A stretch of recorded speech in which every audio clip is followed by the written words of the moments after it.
بسم اللہ الرحمن الرحیم وصلی اللہ علی النبی الکریم رب اشرح لی صدری ویسر لی امری واحلل عقدۃ من لسانی یفقہوا قولی۔ آج کا جو ٹاپک ہے وہ ہے آن دی منتھ آف رمضان۔ آپ جانتے ہیں کہ رمضان جو ہے وہ ہجری کیلنڈر کا 9واں مہینہ ہے۔ اس مہینے کو اسلام میں پورے مہینے کے لیے فاسٹنگ کا مہینہ بنایا گیا ہے،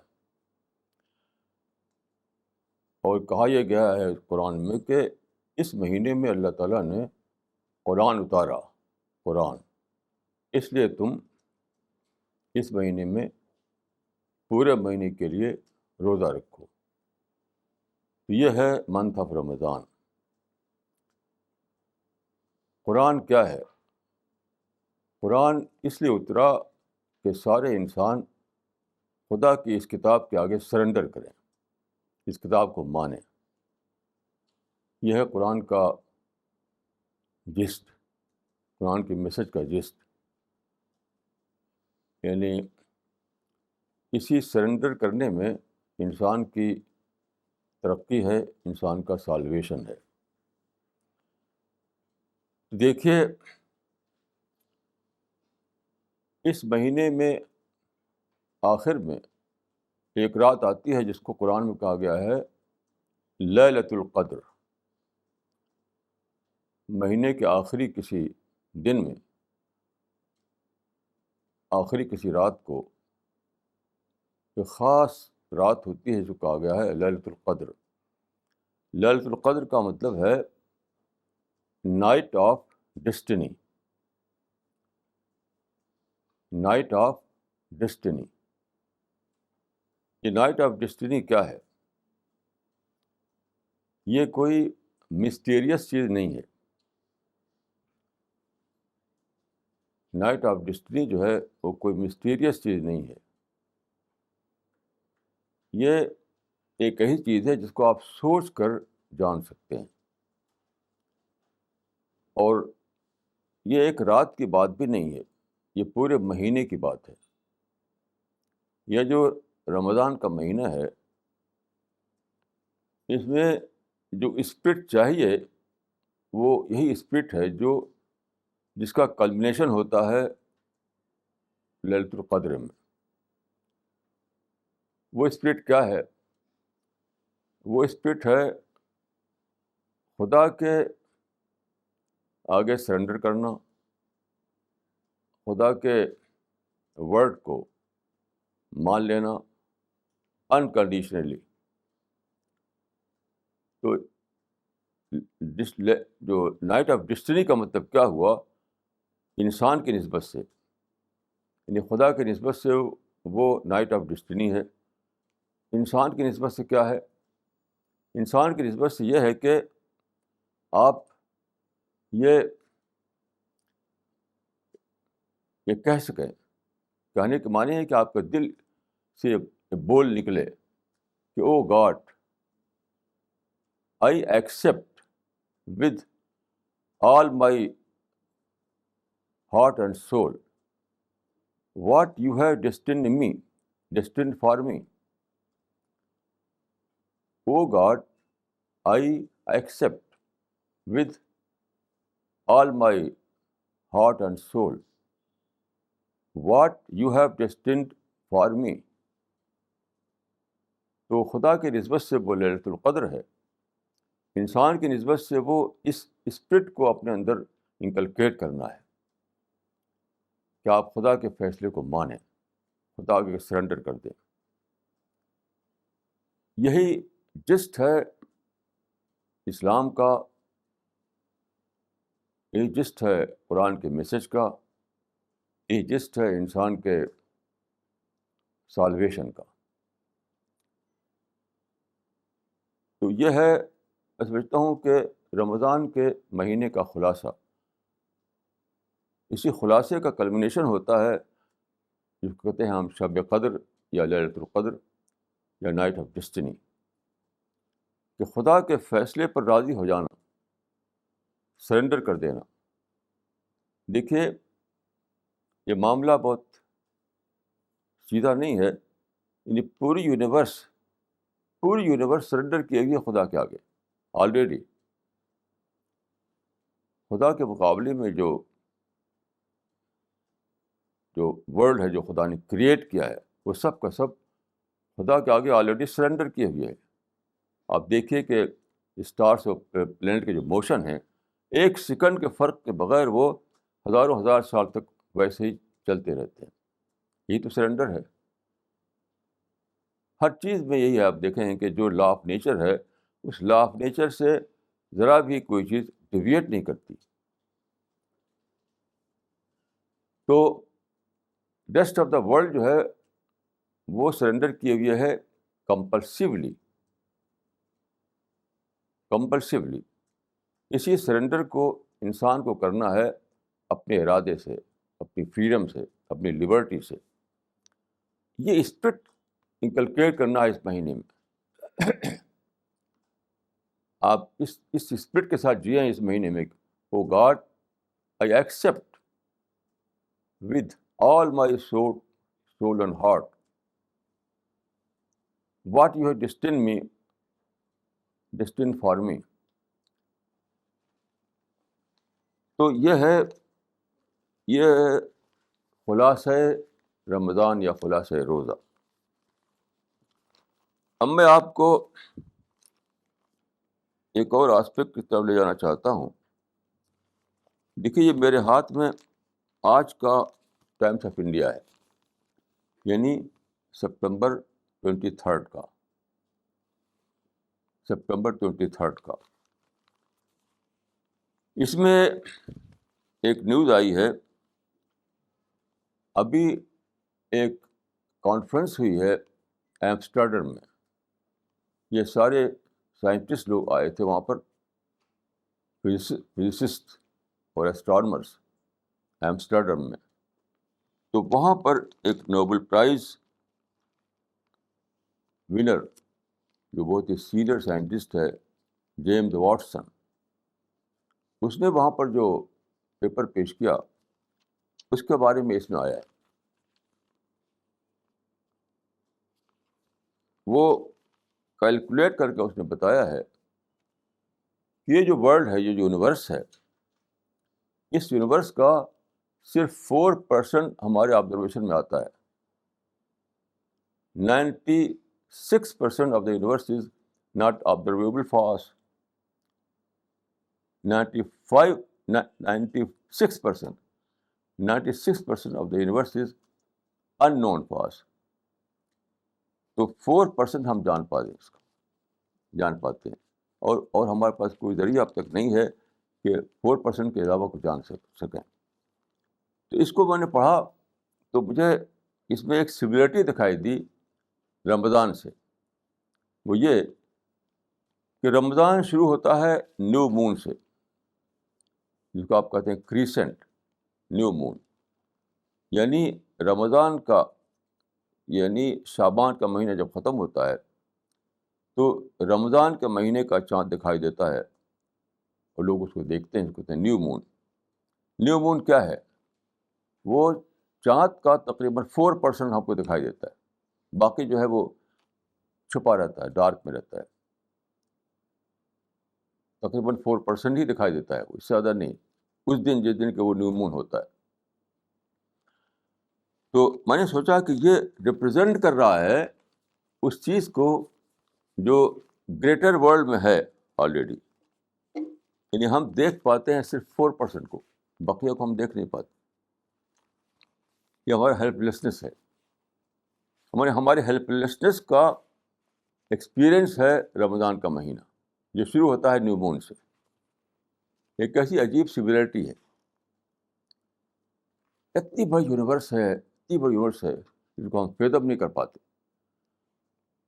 کیونکہ جو بلک ہے یونیورس کا، جو وہ ہے ڈارک، کمپلیٹلی ڈارک۔ اور اتنا اس کے اندر گریویٹی اتنی زیادہ بڑھی ہوئی ہے اس کی کہ اپنے لائٹ کو بھی وہ ایمٹ نہیں ہونے دیتی، لائٹ کو بھی وہ کھینچے ہوئے ہے.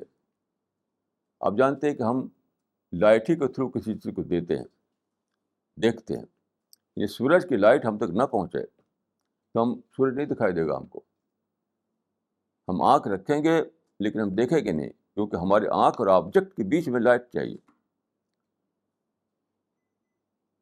ہمارے آنکھ اور آبجیکٹ کے بیچ میں لائٹ چاہیے.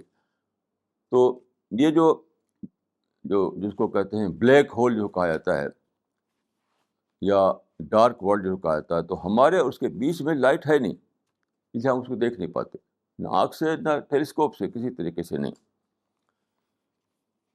تو 95% جو ہے یونیورس کا، وہ ہم اس کو دیکھ نہیں سکتے. یہ ہے عجز کا تجربہ، ہیلپ لیسنس کا تجربہ. اور سب سے بڑی جو ریئلائزیشن ہے وہ یہی ہے، سب سے بڑی ریئلائزیشن یہی ہے. اور میں یہاں پہ یہ ایڈ کرنا چاہوں گا کہ اسی سے ہماری سمجھ میں آتا ہے کہ اسپریچولیٹی کیا ہے. What is spirituality? ہسٹری میں ہزاروں سال تک انسان یہ سمجھتا رہا کہ اسپریچولیٹی کا جو ریزروائر ہے وہ ہمارے اندر ہے، ہمارے دل میں. ہمارے دل میں وہ چیزیں رکھی ہوئی ہیں بطور ریزروائر کے، جن کو ہم اندر جھانک کر دیکھیں، جس سے ہمیں اسپریچولیٹی ملے گی. میں سمجھتا ہوں کہ یہ فالس کانسیپٹ ہے اسپریچولیٹی کا. اسپریچولیٹی پورے ورلڈ میں پھیلی ہوئی ہے، پورے ورلڈ میں. یعنی یہ جاننا کہ یونیورس جو ہے ٹیلیسکوپ کے ذریعے صرف 4% ہم اس کو دیکھ پاتے ہیں، یہی سے اسپریچولیٹی کی بگننگ ہوتی ہے. جب ہم یہ جان پاتے ہیں کہ اپنے ہیلپ لیسنس کو، جب ہم جان پاتے ہیں، اپنے لمیٹیشنس کو جان پاتے ہیں، that is starting point of spirituality. کیونکہ اسی سے آپ کے اندر ماڈسٹی آتی ہے، اسی سے آپ کا آرگنس ختم ہوتا ہے، اسی سے سارے جو دروازے ہیں کھلتے ہیں ریئلائزیشن کے. یہیں سے اسی ڈسکوری سے کہ ہم اپنے آپ کو جب ڈسکور کرتے ہیں تبھی ہم جان پاتے ہیں کہ کیا ہم ہیں. اسی کا نام معرفت، اسی کا نام ریئلائزیشن. تو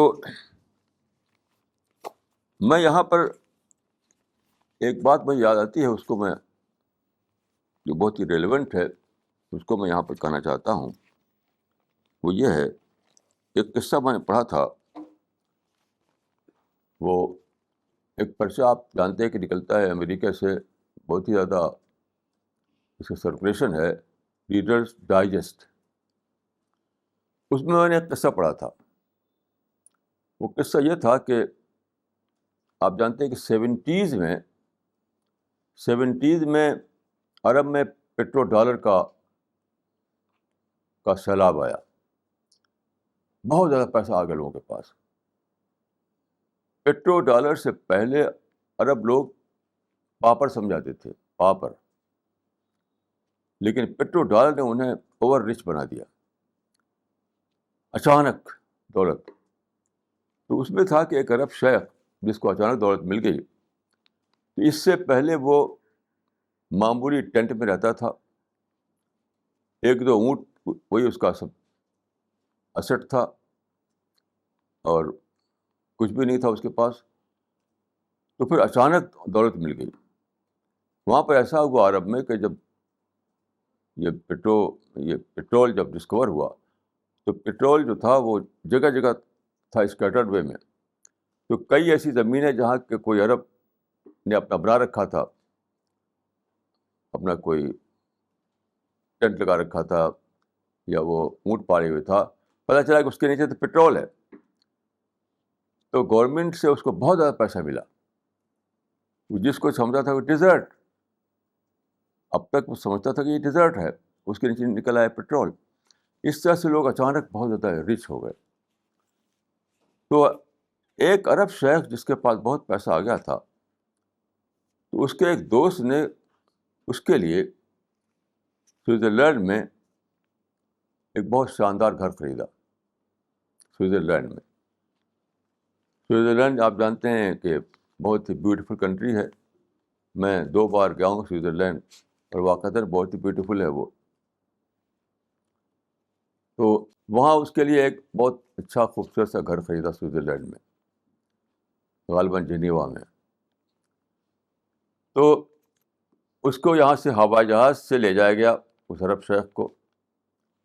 جب اس گھر میں داخل ہوا، کہاں رہتا تھا وہ؟ ایک معمولی سے ٹینٹ میں. اور اب یہ بہت زبردست قسم کا عالیشان گھر. تو اس کا حال یہ ہوا، اس میں لکھا تھا کہ اس کو یہ وہ بلیو نہیں کر پاتا تھا وہ کہ میرا گھر ہے یہ. تو ہاتھ سے دیواروں کو چھوتا تھا، اور وہ فرنیچر کو چھوتا تھا کہ کیا واقعی فرنیچر ہے، کیا یہ دیوار ہے. وہ سمجھتا تھا کہ میں ڈریم دیکھ رہا ہوں. ڈریم وہ سمجھتا تھا کہ میں ڈریم دیکھ رہا ہوں. کوئی سچ مچ ایسا کوئی گھر ہے جس میں میں ہوں، جو میرا گھر ہے. تو چھو چھو کر دیکھتا تھا کہ واقعی کوئی گھر ہے یا محض ڈریم میں یہ سب میں دیکھ رہا ہوں. جب اس کو ڈسکوری ہوئی کہ سچ مچ یہ گھر ہے، وہ میرا ہی گھر ہے، تو وہ سجدے میں گر پڑا. اچانک وہ جیسے گر پڑا، ڈھہ پڑا، اور دیر تک سجدے میں وہ روتا رہا کہ میرا گھر ہے یہ. مجھے یہ قصہ جو ہے، اس کو پڑھ کر یہ خیال آتا ہے میرے دل میں، یہ حال ہر ایک کا ہونا چاہیے. جو حال عرب شیخ کا ہوا، وہ ہم میں سے ہر ایک کا ہونا چاہیے. ہم سب کو اس سے بلین ٹریلین ٹائم زیادہ بڑی چیزیں ملی ہوئی ہیں. آپ سوچئے ذرا کہ میں کیسے پیدا ہو گیا. ایک انسان جو چلتا ہے، جو بولتا ہے، جو سوچتا ہے، ایک کیسے ایسا انسان بن گیا. یہ سارے یونیورس میں ایسا انسان موجود نہیں. کوئی لائف نہیں، لائف سے زمین پر ہے. تو یہ آپ سوچئے ذرا کہ میں کیسے بن گیا ایسا ایک انسان جو چلتا ہے، جو بولتا ہے، جو سوچتا ہے، جو پلان بناتا ہے. تو یہ تو اس سے ٹریلین ٹائم زیادہ انوکھی چیز ہے. جب آپ سوچیں کہ اس دنیا میں اچانک آ گیا، میں نے خود اپنے آپ کو کریٹ نہیں کیا تھا. میں نے سوچا بھی نہیں تھا کہ میں ایک انسان کے روپ میں ظاہر ہو جاؤں. یہ تو کسی کریٹر نے مجھے اچانک اس دنیا میں بنا کر بھیج دیا. اور پھر اس دنیا کتنی زیادہ میرے لیے، یعنی بالکل جیسے کہ میرے لیے بنائی گئی ہے. مجھے آنکھ تھی تو یہاں روشنی ہے، مجھے آکسیجن چاہیے تھی تو اس کی سپلائی کا یہاں انتظام ہے، مجھے پانی چاہیے تھا تو یہاں پانی کا اوشن موجود ہے، مجھے چلنے کے لیے گریوٹی چاہیے تو زمین میں گریوٹی موجود ہے، مجھے کھانا چاہیے تھا تو مٹی سے کھانا نکلا چلا رہا ہے. میں ایک بار کھڑا ہوا ایک کھیت کے کنارے، اور وہ کھیت تھا گیہوں کا اور جو کا، جو چیزیں ہم کھاتے ہیں اس کا. تو جیسے لگا بریکل ہے، بریکل. نیچے مٹی ہے، اوپر کھانا نکلا چلا رہا ہے. تو ایک چیز بریکل ہے. اگر آپ سوچیں، اس عرب شیخ سے ٹریلین ٹائم زیادہ آپ کو وہ ایسا ایکسپیرئنس ہوگا جو اس کو وہاں ہوا. یہ ہے اسپرٹ رمضان کی،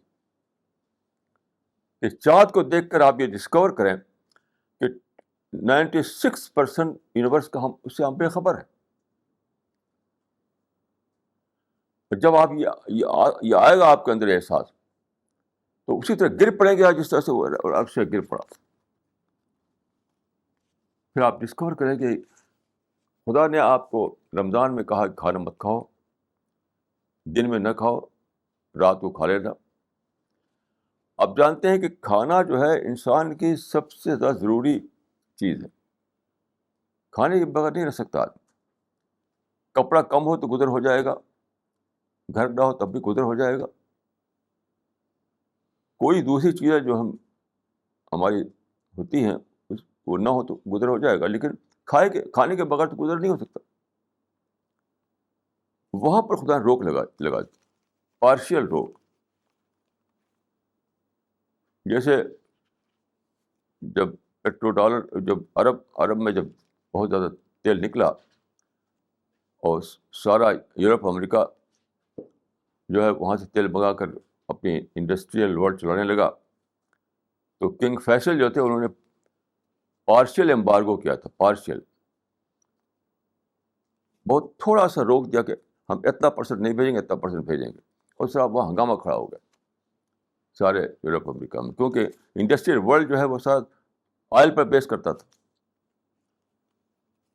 مثال کے طور پر وہاں سردی زیادہ ہوتی ہے تو وہ آئل کا ہیٹر استعمال کرتے ہیں, اب وہ لوگ سردی میں ٹھٹرنے لگے. یعنی پارشل ایمبارگو پر یہ حالت ان کی ہوئی. تو یہ خدا ہم کو یعنی پارشل سینس میں بتاتا ہے کہ کھانا کیا چیز ہے, پانی کیا چیز ہے.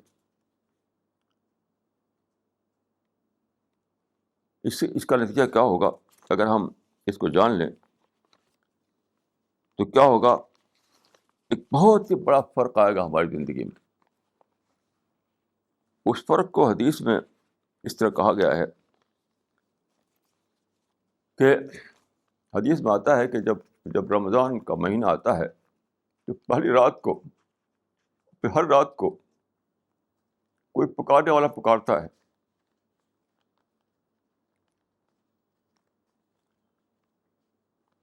یہ حدیث ابن ماجہ میں اور ترمذی میں اور مسند احمد میں ہے کہ پہلی رات کو ایک پکارنے والا پکارتا ہے, اور پھر یہ پکار ہر رات کو جاری رہتی ہے. ظاہر ہے کہ پکارنے والا فرشتہ ہوتا ہے, اینجل. وہ کہتا ہے کہ یا باغی الشر اقصر و یا باغی الخیر اقبل.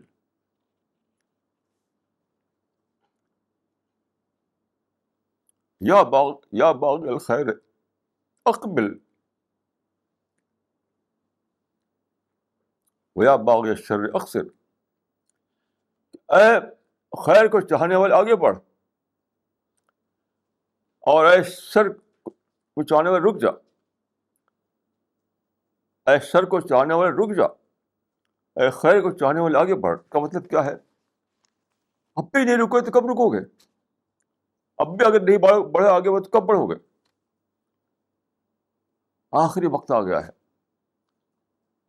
یہ رمضان کے مہینے میں جو کو ایکسپیرئنس کروایا گیا بھوک کا, پیاس کا, اور تم نے جو ڈسکور کیا کہ میں کتنا ہیلپ لیس ہوں, خدا گیور ہے, میں ٹیکر ہوں.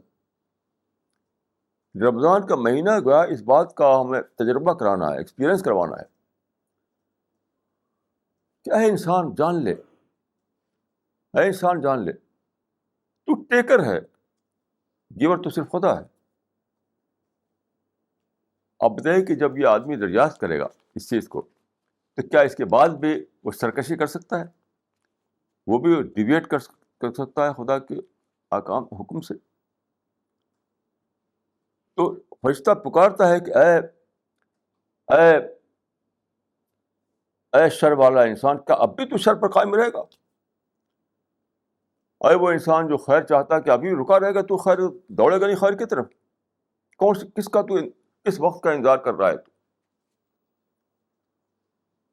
کون سا وقت ہے اس کا تو انتظار کر رہا ہے؟ یا باغی الخیر اقبل و یا باغی الشر اقصر. یعنی اے انسان, آخری وقت آ گیا, آخری وقت کہ تو بھلائی کی طرف دوڑے, اور اے انسان آخری وقت آ گیا کہ تو اپنی برائی سے رک جائے. اس تجربے کے بعد بھی اگر تو نہیں ایسا کیا تو نہیں, تو اب کون سا تجربہ تمہیں کرایا جائے گا؟ وہ تو قیامت کا تجربہ ہوگا. وہ تو اسرافیل کے سور کا تجربہ ہوگا. اس وقت تو کچھ بھی نہیں کرنے کو رہ جائے گا.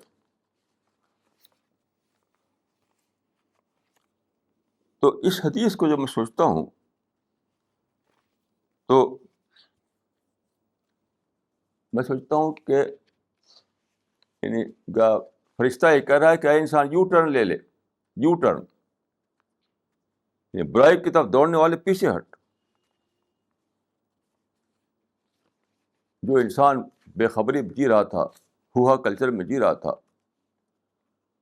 اور اپنے دوستوں میں خوشیاں منا رہا تھا، تو پیچھے ہٹ، یو ٹرن لے لے. پیچھے ہٹ کے معنی کیا ہے؟ یو ٹرن کے معنی کیا ہے؟ یعنی میں یہ کہوں گا کہ from self oriented life to God oriented life. یعنی اب تک اگر تم اپنے آپ میں جی رہے تھے تب خدا میں جینا شروع کر دو. یعنی آخری وقت آ گیا کہ تم یہ ڈیسیژن لو، یہ ڈیسیژن لو. آخری وقت آ گیا ہے کہ ڈیسیژن لو. کیونکہ دیکھیے ایک آیت ہے قرآن مجید میں کہ ذرہم یأکلوا ویتمتعوا ویلہہم العمل فسوف یعلمون. لیو them eat and enjoy for a while. انہیں کچھ اور موقع دے دو کہ کھائیں پئیں، اس کے بعد تو کھانا چھن جائے گا، پانی چھن جائے گا. جو رمضان کا مہینہ یاد دلا رہا ہے کہ انسان اب سے اپنے کو ٹھیک کر لے. وہ وقت بہت قریب آ گیا ہے جب کہ تجھ سے کھانا چھن جائے گا، پانی بھی چھن جائے گا. تو کیا کرے گا؟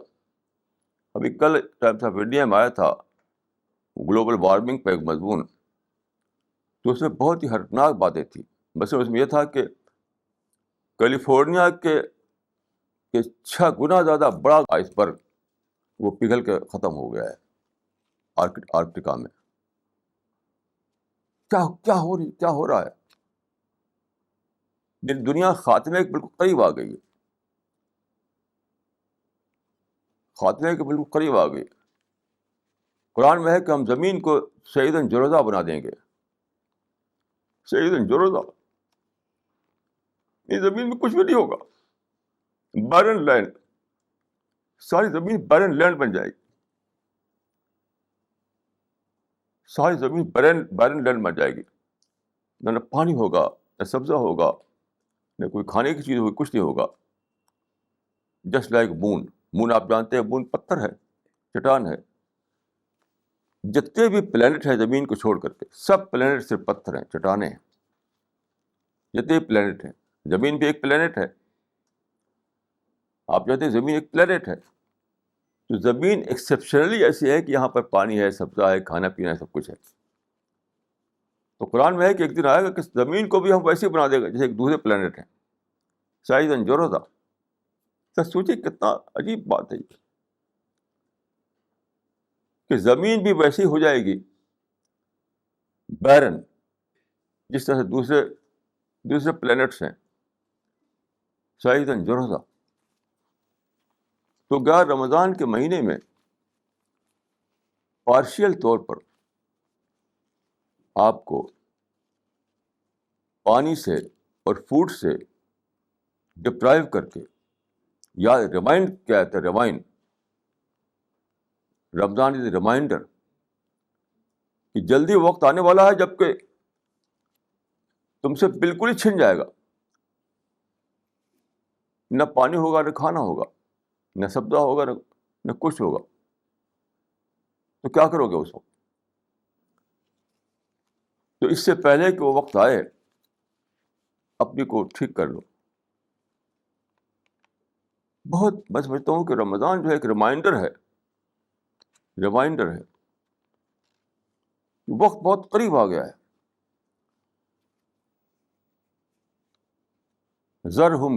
ذرہم یأکلوا ویتمتعوا ویلہہم العمل. کچھ دن چھوڑ دو ان کو کہ وہ کھائیں پئیں اور کچھ اور اپنا انٹرٹینمنٹ کلچر چلا لیں تھوڑے دنوں کے لیے. اس کے بعد تو سب کو یہاں سے نکال کر کے ڈال دیا جائے گا وہاں جہاں کے بیرن لینڈ ہوگی. تو رمضان کے مہینے میں جو جزئی طور پر، پارشل طور پر کھانا پینا چھوڑا جاتا ہے، وہ ایک ریمائنڈر ہے. تو آدمی کو چاہیے کہ رمضان کے مہینے وہ یو ٹرن کا فیصلہ لے، اپنی زندگی کو بدلے، اپنے اندر انٹراسپیکشن لائے، سوچے، ری پلان کرے اپنی زندگی کا. وہی میں نے کہا کہ from self oriented life to God oriented life, from insincerity to sincerity, from uncontrolled behavior to controlled behavior. یہ پوری زندگی کا میں سمجھتا ہوں کہ اوورہال کرنے کا یہ میسج ہے. پوری زندگی ہم نیگیٹو تھاٹ میں جیتے ہیں، ہمیں نیگیٹو تھاٹ سے پازیٹیو تھاٹ کی طرف اپنے کو لے جانا ہے. ہم یعنی اپنی آزادی کو مس یوز کرتے ہیں. ہمیں اس کو ختم کر کے اپنی آزادی کو کنٹرول میں لانا ہے. ہم مٹیریل کلچر میں جیتے ہیں، ہمیں اب اسپریچول کلچر میں آنا ہے.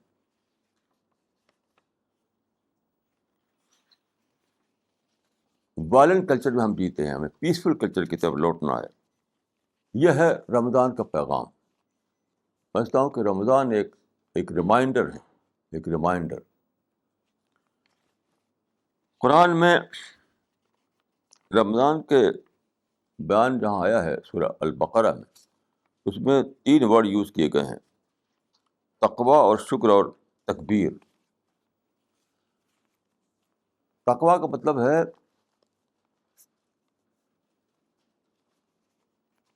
گاڈ کانشیس ہونا، گاڈ کانشیس ہونا، یہ ہے تقویٰ کا مطلب. تو دنیا میں ہم اس طرح زندگی گزاریں کہ ہم گاڈ کانشیس ہو چکے ہوں. اس کا روزے سے کیا تعلق ہے؟ روزے سے یہ تعلق ہے کہ ہم خدا نے یہ کہا کہ مارننگ ٹو لائٹ سے لے کر کے سن سیٹ تک تمہیں کھانا پینا چھوڑ دینا ہے. تو ہم نے اس کو ایسا کیا. یہ ہے تقویٰ. یعنی خدا کے حکم پر ہم نے اپنے روٹین کو بدل دیا، اپنے رات دن کے ٹائمنگ کو بدل دیا. تو یہ ایک یہی کل نہیں، یعنی یہی کل نہیں ہے. یہ تو ایک سمبولک وے میں پوری زندگی سے اس کا تعلق ہے. اگر ہم اس کو سمجھ لیں کہ صرف یہی کل ہے تو وہ ریچول بن جائے گا. لیکن اگر یہ سمجھ لیں یہی کل ہے کہ مارننگ ٹو لائٹ سے لے کر کے سن سیٹ تک نہ کھاؤ، تو پھر وہ تو ریچول بن جائے گا اور پھر وہ کچھ بھی نہیں رہے گا. اسی لیے دیکھیے حدیث میں آتا ہے کہ کم من صائم لیس لہ من الصیام الا الجوع والعطش. کم من صائم لیس لہ من الصیام الا الجوع والعطش. کتنے روزے دار ایسے ہیں جن کو اپنے روزے سے صرف بھوک ملتی ہے اور پیاس ملتی ہے. کیا مطلب ہے؟ وہ لوگ جو ریچول کے طور پر روزہ رکھیں، یعنی اسپرٹ کو چھوڑ کر روزہ رکھیں. تو اسپرٹ لیس روزہ جو ہے وہ صرف رسم ہے اور وہ صرف بھوک اور پیاس ہے، اس کا کوئی فائدہ نہیں. کم من صائم لیس من الصیام الا الجوع والعطش. کتنے روزے دار ایسے ہیں ان کو اپنے روزے سے صرف بھوک پیاس ملتی ہے. تو وہی روزہ ہے یہ جو اسپرٹ جس کے اندر نہ ہو، تو وہ صرف رسم ہو جائے گا، ریچول رہ جائے گا. ریچول کی کوئی ویلیو نہیں ہے. اور شکر یہ ہے کہ آپ جانتے ہیں کہ آدمی چیزوں کو فار گرانٹیڈ لیتا رہتا ہے. جب آپ پانی اور کھانا ہر چیز مل رہی ہے آپ کو، تو آپ اس کو فار گرانٹیڈ لیتے رہتے ہیں. احساس نہیں ہوتا کہ کیسی بلیسنگ ہے, کتنی بڑی چیز ہے یہ. تو جب آپ کو اس سے روکا جاتا ہے,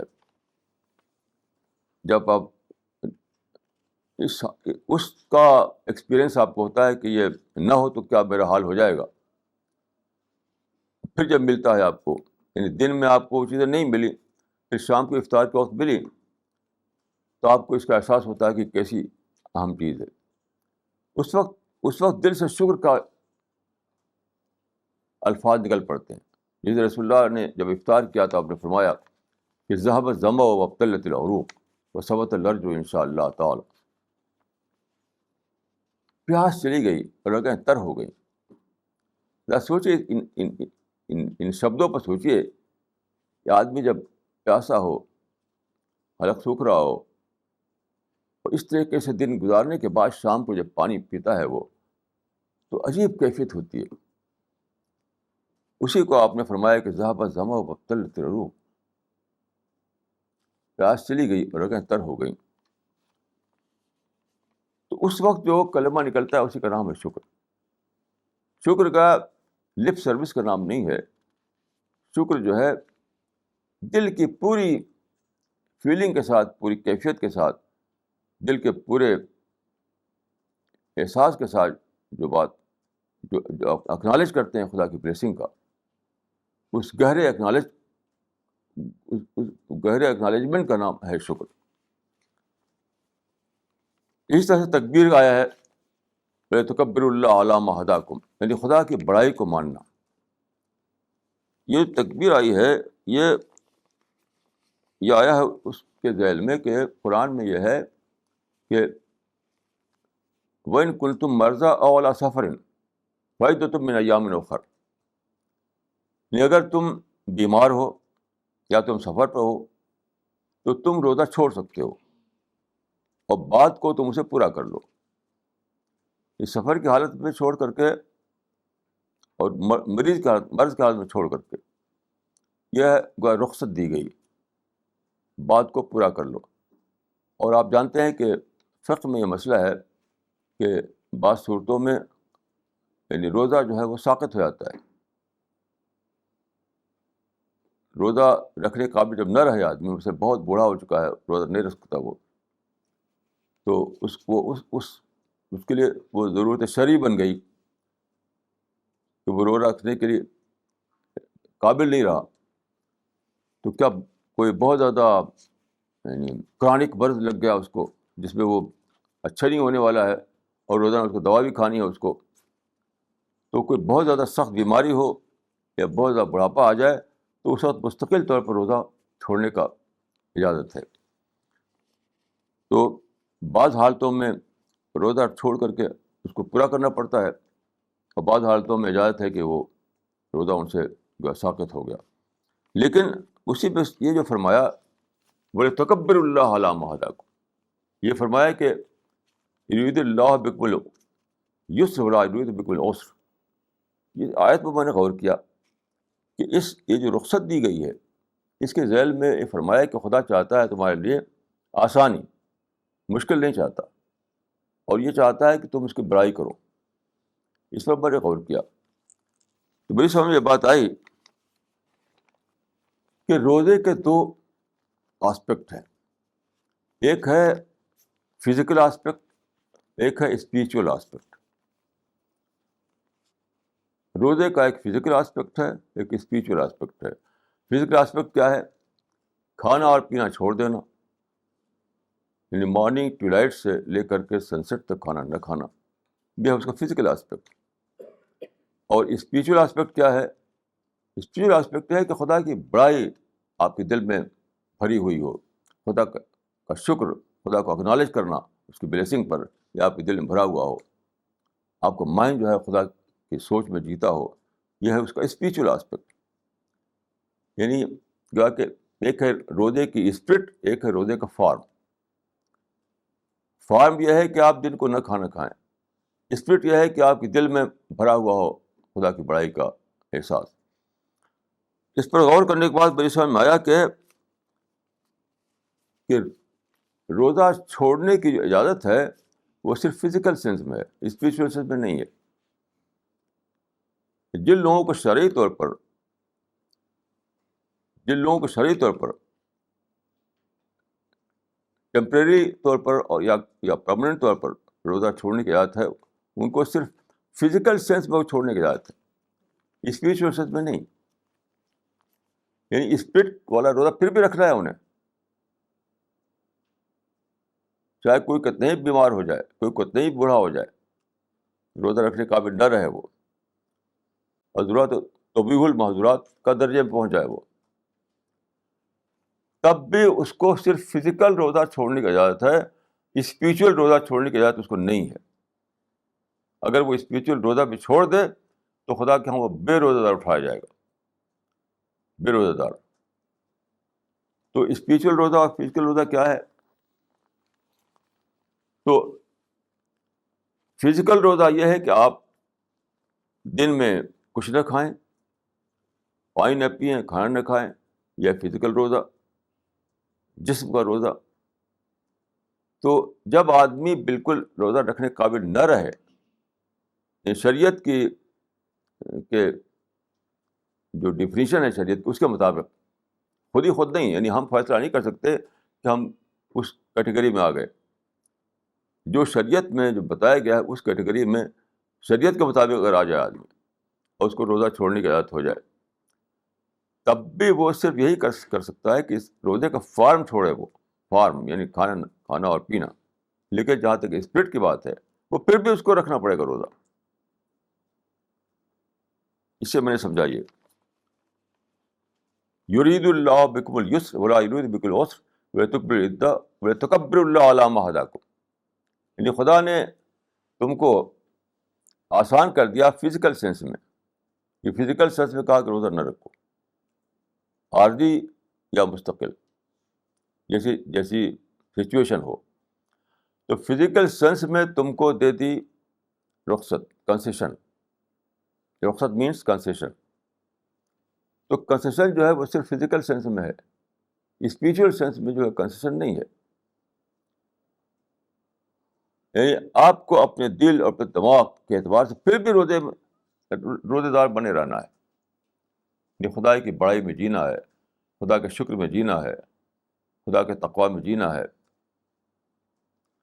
خدا کے سرنڈر کیے رہنا ہے.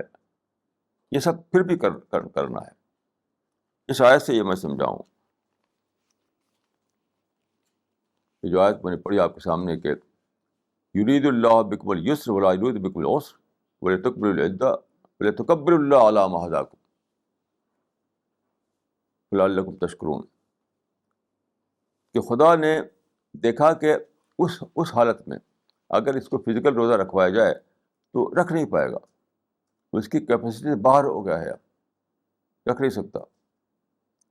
تو فزیکل سینس میں اس کو یہ دیکھ کر کے خدا نے کہ اب اس کے بس میں نہیں رہا، تو فزیکل سینس میں اس کو کنسیشن دے دیا. لیکن یہ پھر بھی باقی رکھا کہ اسپریچول سینس میں تم کو پھر بھی روزے والی اسپرٹ میں جینا ہے، روزے والی اسپرٹ میں، یعنی خدا کا خوف، خدا کا شکر، خدا کی گلوری، یہ سب چیزیں پھر بھی تمہارے پر چھائی رہیں، پھر بھی تمہارے دل میں اور دماغ میں ان سب چیزوں کا یعنی اسی میں تم جی رہے ہو. تو وہ جا کے تم نے اسپرٹ والا روزہ پھر بھی رکھ رکھا ہے. تو خدا کے ہاں تمہاری معافی ہو جائے گی. یہ اس آیت پر غور کرنے سے میری سمجھ میں آیا روزے کا ایک بہت بڑا فائدہ یہ ہے کہ آروگینس کا خاتمہ. آپ جانتے ہیں کہ سب سے بڑی برائی جو انسان کے اندر ہے وہ آروگینس ہے. حدیث میں آتا ہے کہ لا يدخل الجنۃ من کان فی قلبہ مثقال حبۃ خردل من کبر. یعنی آدمی کے اندر اگر ایک آئٹا کے برابر بھی آروگینس ہے تو وہ پیراڈائز میں نہیں جائے گا، وہ پیراڈائز میں نہیں جائے گا. اتنی بری چیز ہے آروگینس. تو یہ آروگینس کا خاتمہ کیسے ہوتا ہے؟ ظاہر ہے کہ جب آپ اپنی سب سے بڑی جو آپ کی نیڈ ہے سب سے بڑی جو ریکوائرمنٹ ہے آپ کی کھانا اور پانی، وہ بھی آپ لے سکیں، تو کتنا بڑا تجربہ ہوتا ہے ہیلپ لیسنس کا. یہاں پر آدمی کا آروگنس بالکل ٹوٹ جاتا ہے کہ میں کچھ بھی نہیں ہوں، پانی نہیں ہے تو میں کچھ بھی نہیں. جیسے کہ واقعہ میں نے اس سے پہلے آپ سنایا تھا کہ عباسی دور کا جو آخری بادشاہ تھا، آخری بادشاہ، تو جب تاتاریوں نے قبضہ کر لیا اور اس کو جیل میں بند کر دیا، تو کئی دن اس کو بھوکا رکھا، بھوکا.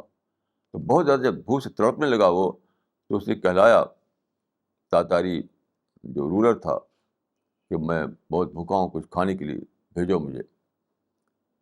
تو بادشاہ کے محل میں بہت زیادہ وہ تھا، یعنی ڈائمنڈ اور یہ سب چیزیں، جواہر. تو اس نے ایک ایک ایک ٹرے میں ہیرا وغیرہ ڈائمنڈ وغیرہ رکھ کر کے اس کا بھیج دیا. جب وہ دیکھا تو وہ رونے لگا. وہ آپ غور کیجیے کہ جس ہیرے جواہر کو وہ بہت ہی شوق سے اکٹھا کیا تھا اپنے محل میں، اس نے رونے لگا. اس کی زبان سے نکلا ان الجواہر لا توکل، ان الجواہر لا توکل. ڈائمنڈ تو کھائے نہیں جاتے. میں سمجھتا ہوں کہ رمضان میں یہی تجربہ کرایا جاتا ہے کہ آپ کے پاس سب کچھ ہے، آپ کے پاس شاندار مکان ہے، آپ کے پاس بڑی بڑی کاریں ہیں، آپ کے پاس بینک بیلنس ہے، کھانا خدا نے بند کر دیا. اب آپ سوچ سکیں یہ بات کہ دیکھو یہ گھر میری بھوک نہیں مٹا سکتا، یہ کاریں میری بھوک نہیں مٹا سکتی، یہ بینک بیلنس جو ہے یہ میری بھوک نہیں مٹا سکتا. تو ان الجواہر لا توکل، یہ جو اس پر گزرا تھا، وہی تجربہ ہر ایک پر گزرنا چاہیے رمضان کے مہینے میں. کہ میرا یہ شاندار مکان، یہ میرا فرنیچر، یہ میرا بینک بیلنس، یہ ہماری کاریں اور یہ ساری چیزیں جو میرے شان و شوکت میری جو ہے، یہ کچھ بھی میرا پیٹ نہیں بھر سکتی. مجھے پانی نہیں، میرے لیے وہ پانی نہیں، میری پیاس نہیں بجھا سکتی، میری بھوک نہیں بجھا سکتی. یہ تجربہ جو ہے جو گزرا تھا وہ عباس کنگ کے اوپر، وہی تجربہ ہر انسان کو گزرنا چاہیے. ہر ایک انسان کو یہ کہہ سکے کہ ان الجواہر لا توکل،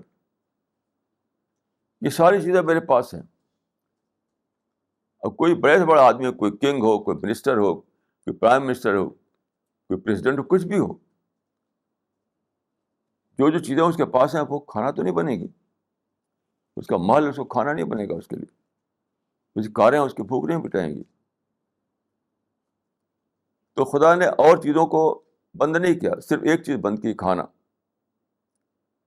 آپ جانتے ہیں روزے میں یہ نہیں کہ تم کاروں کو بیچ دو، اپنے محل کو بیچ دو، سڑک پر رہو جا کر کے، یہ تو نہیں کہا گیا.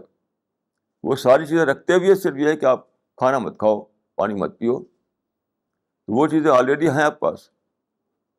رمضان کے مہینے میں بقیہ چیزیں جو آپ کی ہیں وہ سب آلریڈی آپ پاس ہیں، صرف کھانا بند کر دیا گیا. تو اس وقت آپ کو یہ سوچنا چاہیے کہ ان الجواہر لا توکل، یہ ساری چیزیں جو ہے وہ میری بھوک نہیں مٹا سکتی.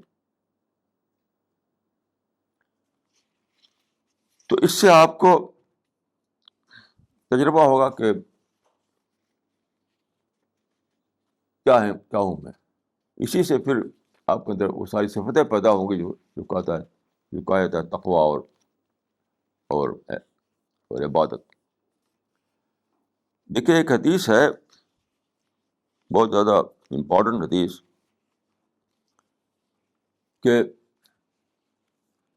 من لم یدع قول الزور والعمل به فلیس للہ حاجۃ فی ان یدع طعامہ وشرابہ.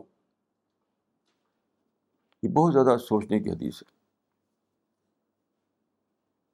کہ جو آدمی جھوٹ بولنا اور جھوٹ پر عمل کرنا نہ چھوڑے تو خدا کی اس کی ضرورت نہیں کہ آپ اپنا کھانا اور پینا چھوڑ دے.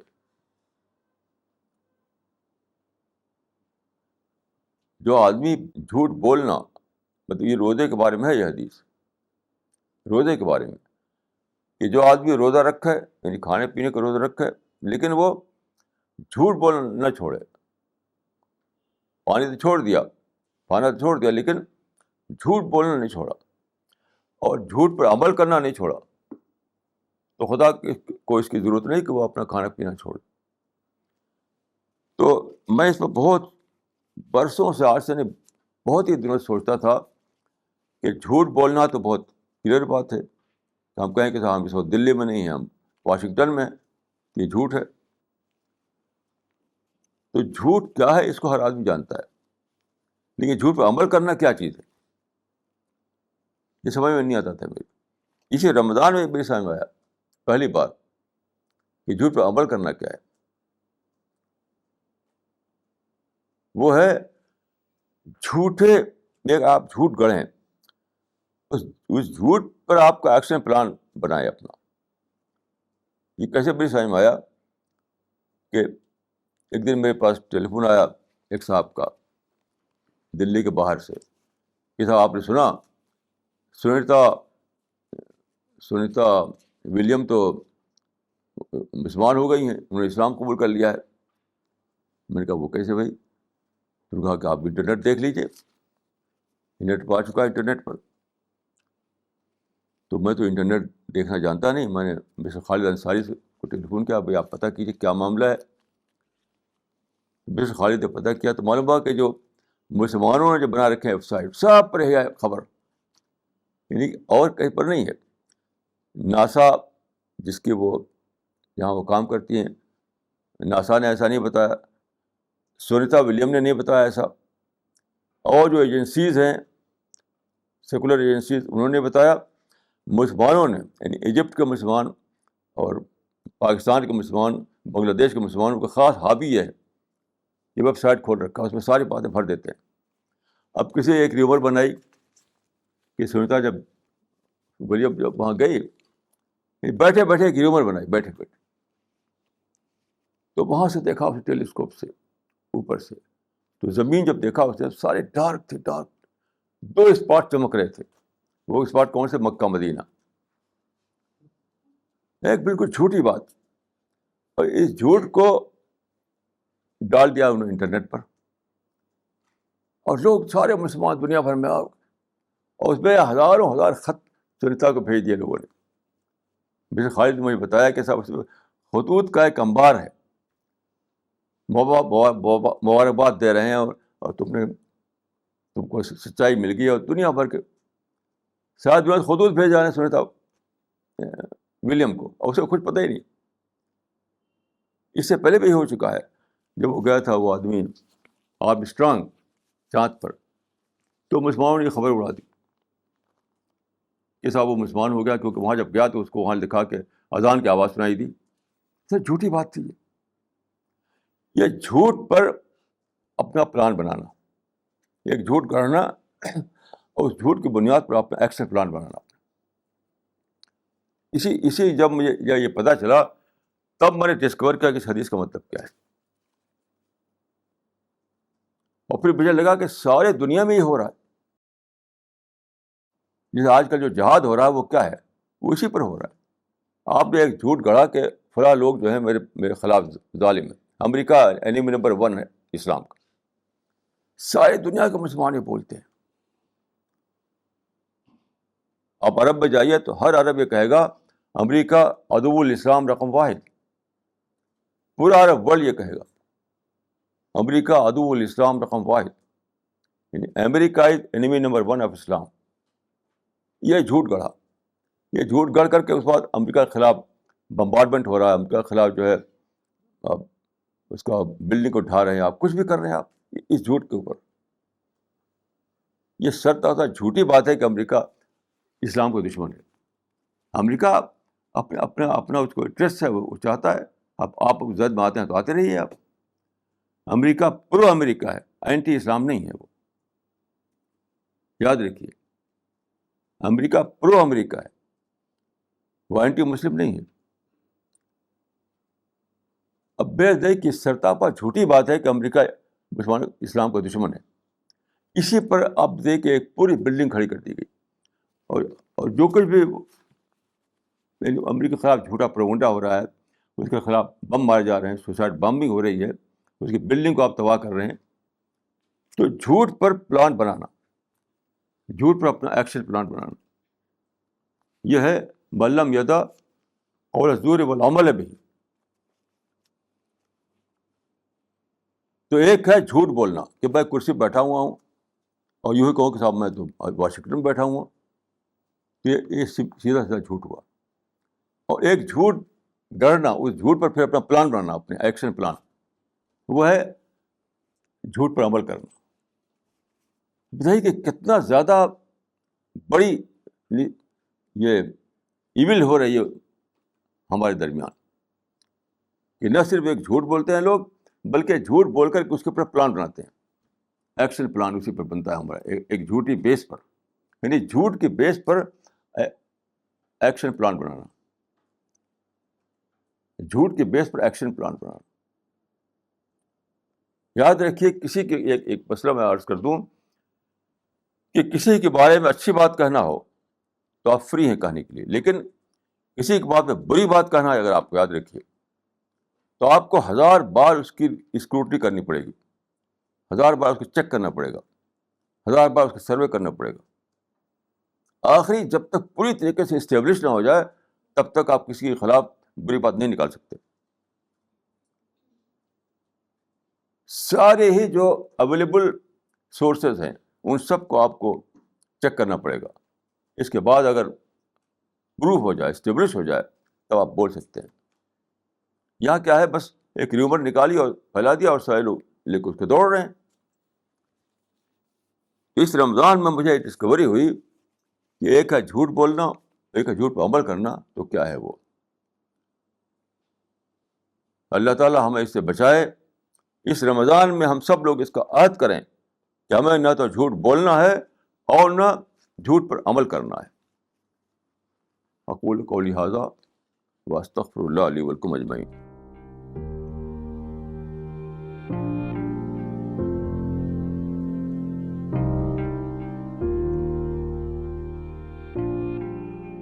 What is the definition of a Muslim or how a Muslim should be? دیکھیے, ایک ہے فقہی ڈیفینیشن. فقہی ڈیفینیشن تو یہ ہے کہ لا نکفر اہل القبلہ, لا نکفر من اہل القبلہ, یعنی جو آدمی قبلہ کی طرف رخ کر کے نماز پڑھے تو اس کو کافر نہیں بنایا جائے گا, تکفیر نہیں کی جائے گی. تو نماز کو پہچان بتایا گیا. تو جو آدمی کلمہ پڑھے اور نماز پڑھے تو ہم اس کو مسلمان سمجھیں گے. یہ فقہی ڈیفینیشن ہے. لیکن دوسری ڈیفینیشن وہ ہے جو خدا کے یہاں ہوگی, وہ ہم نہیں جانتے, وہ اللہ ہی بہتر جانتا ہے. یہ صرف ہم کہہ سکتے ہیں کہ قرآن میں یہ کہا گیا ہے کہ قالت الاعراب آمنا ولما يدخل الایمان فی قلوبہم, یعنی منہ سے بولنا خدا کو ایکسیپٹ نہیں ہوگا. ہم تو ایکسیپٹ کر لیں گے, دنیا میں ہم نہیں کہہ سکتے کہ تمہارے دل میں اترا کہ نہیں اترا. وہ مجھ سے بولا تو مان لیں گے ہم. خدا کیا ہے کہ کہہ رہا ہے, خدا ہے کہ دل میں اترنا چاہیے, دل میں اترنا چاہیے. تو دل میں اترا ہوا ایمان کا کچھ حاصل ہے تو وہ گویا مومن ہوا. لا صلاۃ الا بلّہ یتخشع, اس کی نماز نہیں جس کی نماز میں خشوع نہ ہو. یہ بھی ہم نہیں کہہ سکتے. ہم نہیں کہہ سکتے کہ تمہاری نماز نہیں, کہ کیونکہ تمہارے دل خشوع نہیں ہے. یہ خدا کا کرنا ہے. تو ہم صرف ظاہر کے اعتبار سے فیصلہ کر سکتے ہیں. ظاہر یہی ہے کہ منہ سے بول دیا تو ہم مان لیں گے اس کو, اور خدا آخرت میں اس کے اندر تک دیکھے گا, اور اندر کیا تھا اس کے اعتبار سے خدا فیصلہ کرے گا. Mulana, she also wants to know what Islam has to say about family planning and remarriage of a woman. Family planning کے بارے میں سمجھتا ہوں کہ علماء نے جو رویہ اختیار کیا وہ غلط ہے. وہ فیملی پلاننگ اسلام میں جائز ہے. لوگ فرق نہیں کرتے. دیکھیے, ایک چیز ہے کہ زندگی کو مارنا, ایک ہے فیملی پلاننگ یا برتھ کنٹرول. تو زندگی کو مارنا تو بلاشبہ اسلام میں حرام ہے، چاہے وہ پیٹ کے اندر ماری جائے چاہے باہر نکلنے کے بعد ماری جائے. تو ابارشن الگ چیز ہے اور برتھ کنٹرول ایک الگ چیز ہے. تو زندگی وجود میں جب آ جائے، جب زندگی وجود میں آ جائے اس وقت اس کو مارنا حرام ہے. لیکن زندگی وجود آنے سے پہلے اگر آپ برتھ کنٹرول کرتے ہیں تو اسلام میں جائز ہے. تو اس میں علماء جو فتوے دیے وہ بالکل غلط ہے فتوی.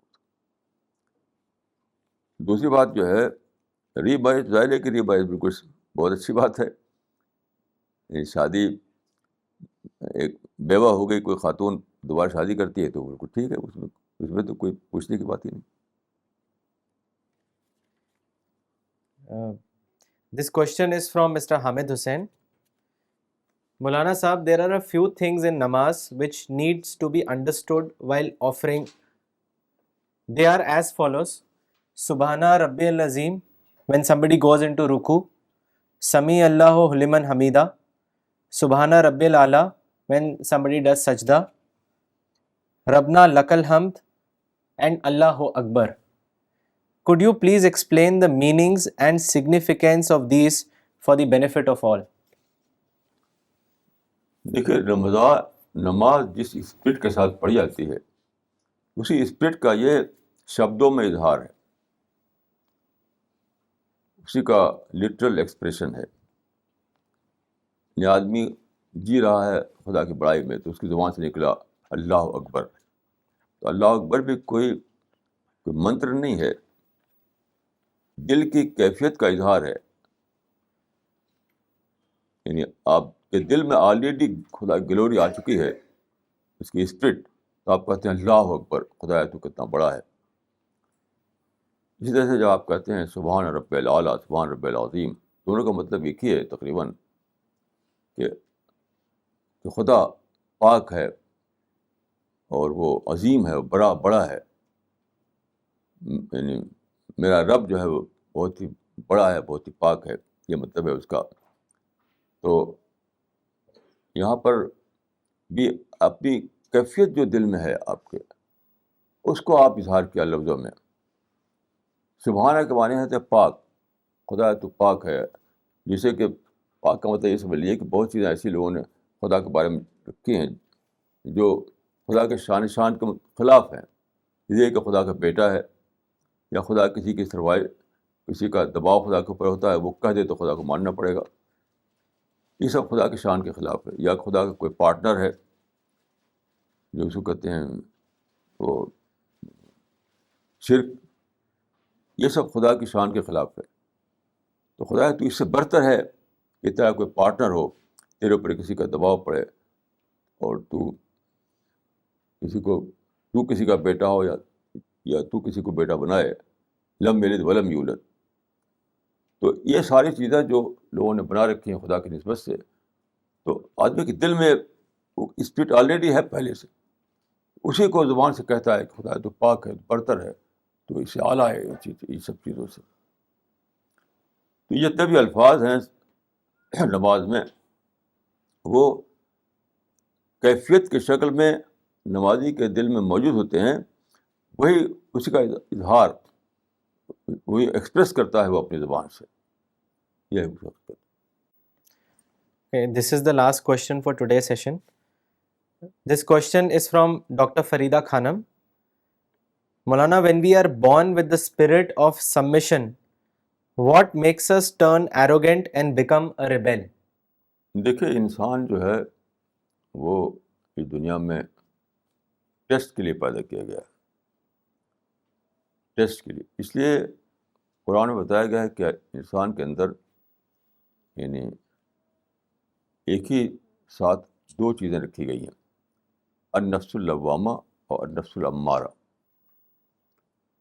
یہ قرآن میں ہے کہ انسان کو خدا نے نفس امارہ بھی دیا ہے، نفس لوامہ بھی دیا ہے. تو نفس امارہ کا مطلب کیا ہے؟ وہی ایگوئزم. ایگوئزم بھی اس کے اندر بائی نیچر ہے.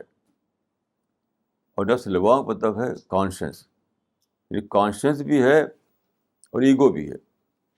یہ دونوں یعنی بائی برتھ آدمی کے اندر ہے. یہ قرآن سے ثابت ہے.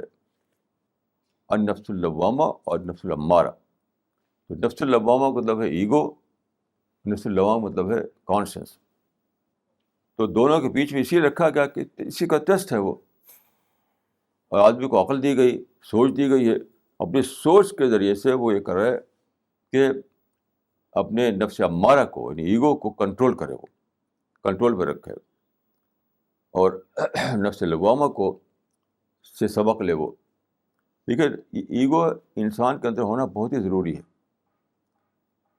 میں وہاں گیا باہر تو ایک خاتون ملی, وہ رشین خاتون تھیں. تو ان شکایت کی اپنے ہسبینڈ کی. میرا ہسبینڈ جو ہے بہت اسٹبرن ہے, تو وہ چاہتی تھی سپریشن, بہت اسٹبرن ہے, اس سے میں سپریشن چاہتی ہوں. تو میں نے کہا کہ اسٹبرن کیوں کہتی ہیں آپ؟ یہ کہتی کہ اس کا ڈٹرمنیشن ہے. آپ یہ کہیے بے اسٹبرن مطلب ڈٹرمنیشن اگر نہ ہو. وہ جو آدمی تھا ان کا, یہ خود تو انٹرپریٹر تھی. میں نے کہا کہ دیکھیں آپ انٹرپریشن کا کام کرتی ہے تو وہ نرم کام ہے, یہ کوئی چیلنج نہیں ہے. آپ کا آدمی جو ہے وہ تو ایک بہت بڑی کمپنی تھی, وہ پیٹرولیم کمپنی, اس کا وہ کچھ تھا بڑا افسر. تو میں نے کہا وہ تو ہر وقت چیلنج رہتا ہے اس میں, ایک چیلنجنگ اس کو جاب ہے اس کا. تو اس کا اگر ڈٹرمنیشن نہ ہو تو وہ تو کچھ کر نہیں پائے گا. تو آپ کو ضرورت نہیں ہے اسٹبرن ہونے کی, اس کی ضرورت ہے اسٹبرن ہونے کی. تو دیکھیے ایگو اگر نہ ہو تو آدمی کے اندر وہ کڑاپن نہیں ہوگا, وہ ڈٹرمنزم نہیں ہوگا اس کے اندر. تو چیلنج کا سامنا کیسے کرے گا وہ؟ لیکن یہ اس کا پازیٹیو آسپیکٹ ہے. یہ پازیٹیو آسپیکٹ ہے کہ آپ چیلنج کا سامنا کرنے کے لیے اس کو استعمال کریں, لیکن انسانوں کو حقیر سمجھیں, اپنے کو اونچا سمجھیں دوسرے انسانوں سے, جس کو ایگو کہا جاتا ہے, آروگنس کہا جاتا ہے. تو وہ اس کا نگیٹو آسپیکٹ ہے. تو انسان پر ٹیسٹ یہی ہے کہ وہ اپنی ایگو کو نگیٹو سائڈ میں استعمال نہ کرے, پازیٹیو سائڈ میں استعمال کرے. یہ اس کا ٹیسٹ ہے.